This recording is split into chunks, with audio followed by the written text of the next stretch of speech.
24 نومبر سوموار کا دن، اور یہ بڑا اہم ہفتہ شروع ہوا. پہلے آپ کے سامنے جلدی سے اہم خبریں رکھوں پھر اس کی تفصیل. یہ جو ہفتہ شروع ہو رہا ہے اس میں آرمی چیف کی توسیع کا جو قانونی توسیع کا معاملہ ختم ہو رہا ہے، اور غیر قانونی جو ترمیم ہے وہ بھی شروع ہونی ہے. اس کے ساتھ اس ہفتے میں جو تعیناتی نون لیگ کی سادہ اکثریت پیپلز پارٹی کا پتہ کیسے کٹے گا، مولانا فضل الرحمان کو کیسے عضو معطل بنائے، عمران خان سے ملاقات کا معاملہ، تحریک انصاف کی چاروں صوبوں میں جو گلگت بلتستان سمیت بڑی تحریک اسلام آباد آنے کا اعلان ہے. اور اس کے ساتھ دلیل سے میں آپ کو ثابت کروں گا ریکارڈ دھاندلی کرنے کے باوجود حکومت کیسے ناکام ہے. اور ابراہم اکارڈ معاہدے میں ڈونلڈ ٹرمپ کی مصر کے اوپر آج ایک نئی واردات جو ابراہم اکارڈ معاہدے میں جنرل عبدالفتاح السیسی کو شامل کرنے کے لیے الاخوان کو دہشت گرد تنظیم ثابت، اس کے کیا وجوہات ہوں گی. لیکن سب سے پہلے تو دیکھیں وہ تمام لوگ جو ان ضمنی انتخابات کے معاملے پر کچھ تھوڑے سے مایوس نظر آ رہے ہیں کہ یہ انتخابات جو ہوئے، دیکھیں یہ میرے خیال میں آپ کی سب سے بڑی جیت ہے.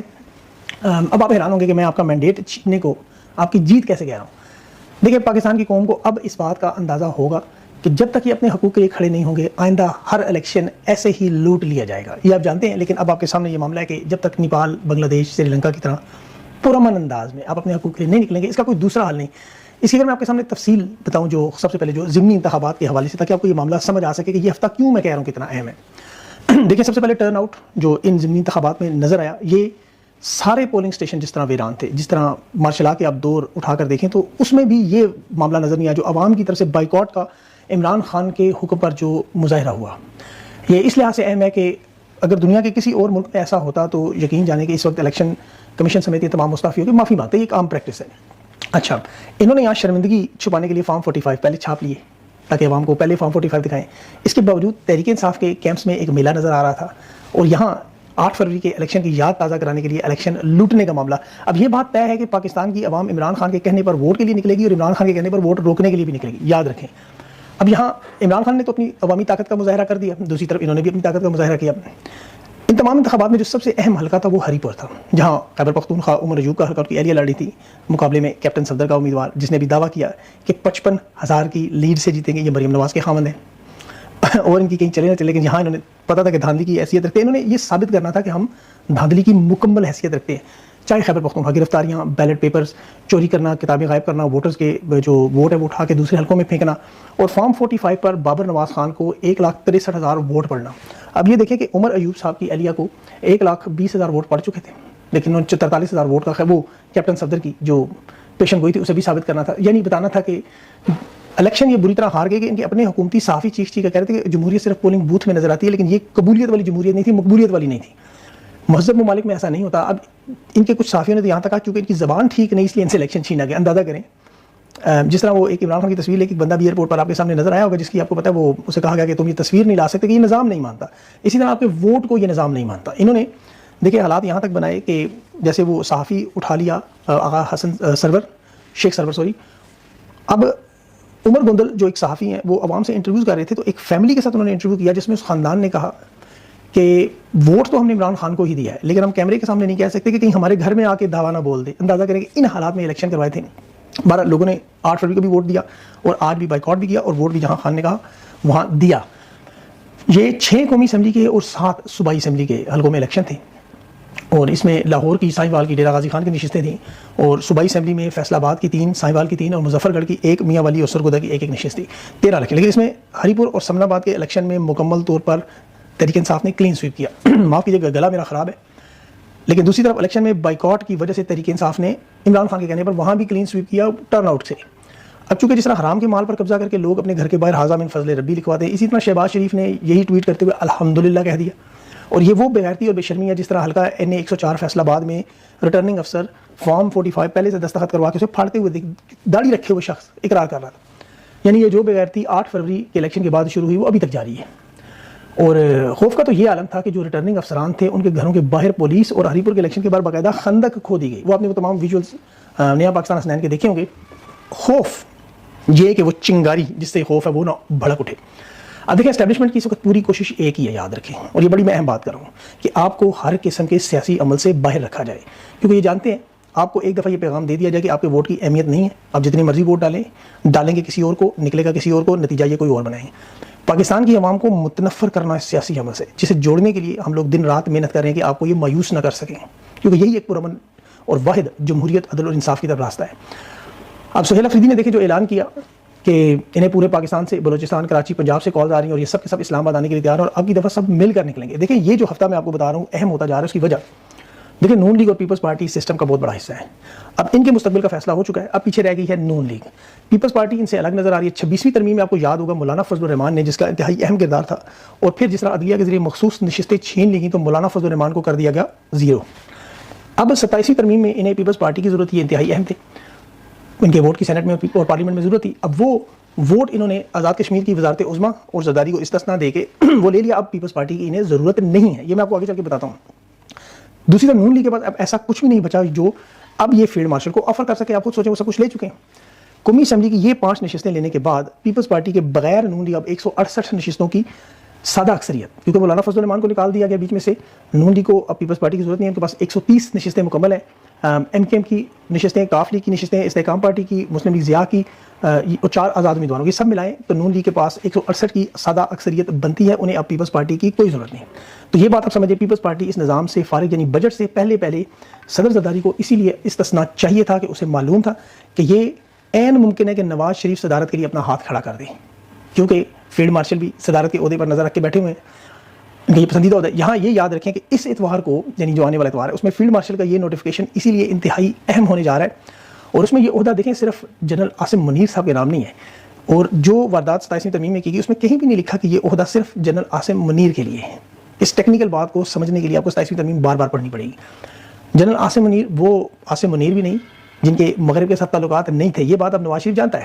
لندن پلان کے بعد جب وہ جنرل عاصم منیر کو لائے تو اس وقت ان کی خواہش تھی کہ یہ جنرل باجوہ سے زیادہ کمزور ہوں، ان کے ذریعے یہ تحریک انصاف کو کرش کریں، عمران خان کو دبا لیں، تحریک انصاف کا ووٹ چھین لیں. یہ ان کی تمام کوشش تھی، لیکن نواز شریف کی چال کامیاب نہیں ہوئی. فیلڈ مارشل نے اپنے تعلقات مغرب سے امریکہ سے بنا لی، اس میں ظاہر ابراہم کارڈ اور دنیا کے دیگر ممالک کے معاملات آ گئے. اب نون لیگ کے پاس، نواز شریف کے پاس آخری کارڈ، آخری موقع نیا آرمی چیف لانے کا، تاکہ یہ اگلے 3 سال 5 سال اپنی حکومت کو پکا کر سکے. لیکن شہباز شریف نے جس طرح امریکہ کے اور سعودی عرب کے دورے کیے، اور اس کی بڑی وجہ یہی تھی ابھی تک آپ دیکھ لیں کہ آرمی چیف کا نوٹیفیکیشن جاری نہیں کیا گیا. اب یہاں انہوں نے آرمی چیف نے جلدی میں اجرت میں 27ویں ترمیم کروائی، اور وہ کس طرح کروائی آپ جانتے ہیں، کیونکہ امریکہ اور سعودی عرب سے وعدے جو انہوں نے کیے ہوئے تھے وہ بظاہر ہوتے ہوئے نظر نہیں آ رہے، ناممکن نظر آ رہے ہیں. انہوں نے ملک کے اندر پھر اسے بڑی تیزی سے 27ویں ترمیم کو منظور کروایا. انہیں بلا شبہ مغرب اور سعودی عرب سے حمایت اس طرح حاصل نہیں ہے کہ یہ آرمی چیف کی طرف جائیں. انہوں نے پورے ملک کا قانون بدل دیا. یہ 27ویں ترمیم پورے ملک کا قانون کا ڈھانچہ بدلا گیا. اس کے لیے انہیں مکمل طور پر مطلق العنان یعنی امیر المومنین بننا پڑا.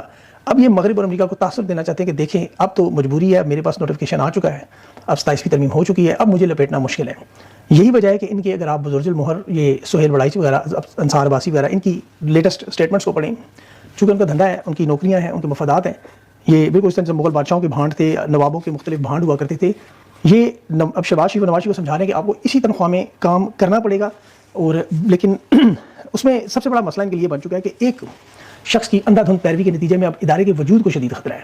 یہ میں بہت بڑی بات کر رہا ہوں، اس پہ پاکستان کی معیشت اور قومی سلامتی بھی شامل ہے. پاکستانیوں کو ابھی اندازہ ہوگا کہ یہ کس قدر گہرائی میں گر سکتے ہیں، کیونکہ ان الیکشن کے بعد جو بروٹ میجورٹی اور طاقت کے ذریعے، بندوق کے ذریعے جو حاصل کی گئی، 27 نومبر کو آپ جانتے ہیں کہ آرمی چیف کی قانونی عہدے کی میعاد ختم ہو رہی ہے.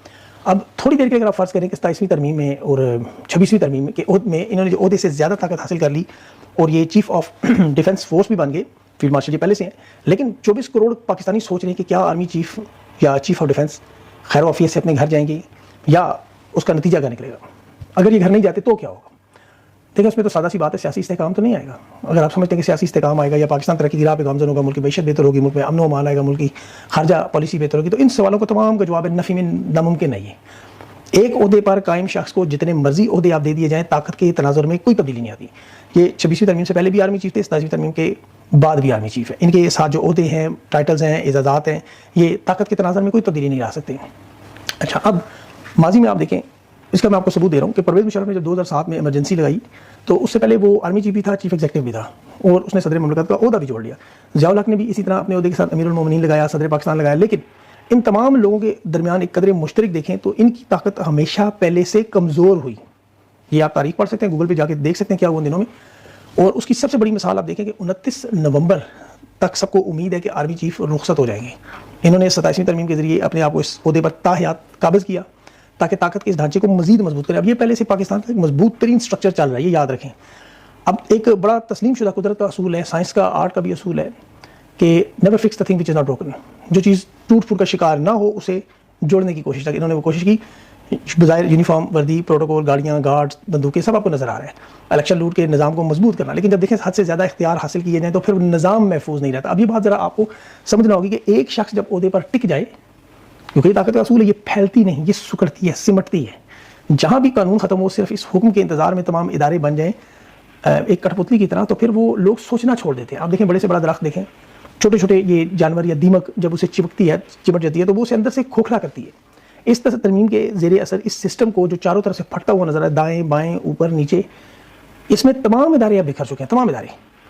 میڈیا آپ کے سامنے مکمل طور پر بے جان ہے, عدلیہ مکمل طور پر بے بس لاچار ہے, علماء کی خاموشی, معیشت کے ایکسپرٹس جو ڈوبتی ہوئی معیشت کو اپنی آنکھوں سے دیکھ رہے ہیں, یہ وہ تمام دراڑیں ہیں.